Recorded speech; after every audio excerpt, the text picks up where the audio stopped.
Hello friends எல்லாம் எப்படி இருக்கீங்க? நல்லா இருக்கீங்களா? நம்ம எஸ்டிஎம் கார்டனில் இன்றைக்கி என்ன பார்க்க போகிறோன்னா சீத்தாப்பழம் தாங்க.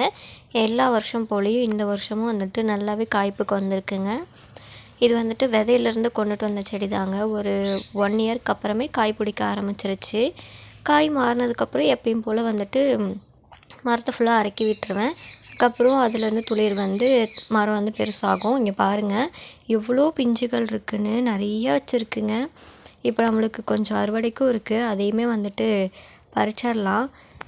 பாருங்கள் எவ்வளோ பெருசு பெருசாக இருக்குதுன்னு. ஓரளவுக்கு நல்லா வந்துட்டு அது ஒயிட் கலரில் வந்துட்டு வரணுங்க. அந்த கணுவுக்கு கணு கேப் இருக்கிறதுலாம் ஓரளவுக்கு ஒயிட்டாக வரணும். இதெல்லாம் நான் ஃபஸ்ட்டே பறிச்சிட்டேன். சரி என்ன பண்ணுறது அப்படின்ட்டு பறிச்சாச்சு. அடுத்த டைம் வந்து காட்டுறது பாருங்கள். நல்லாவே வந்துட்டு ஒயிட் கலரில் இருக்கும். டேஸ்ட் வைஸ் அட்டகாசமாக இருக்கும். பாருங்கள் இந்த வருஷம் எப்பயும் போலவே நம்மளுக்கு இவ்வளோ காய் கிடச்சிருக்கு. அதில் ரொம்ப சந்தோஷம். வீடியோ பிடிச்சிருந்தா லைக் அண்ட் சப்ஸ்கிரைப் பண்ணிக்கோங்க. நன்றி.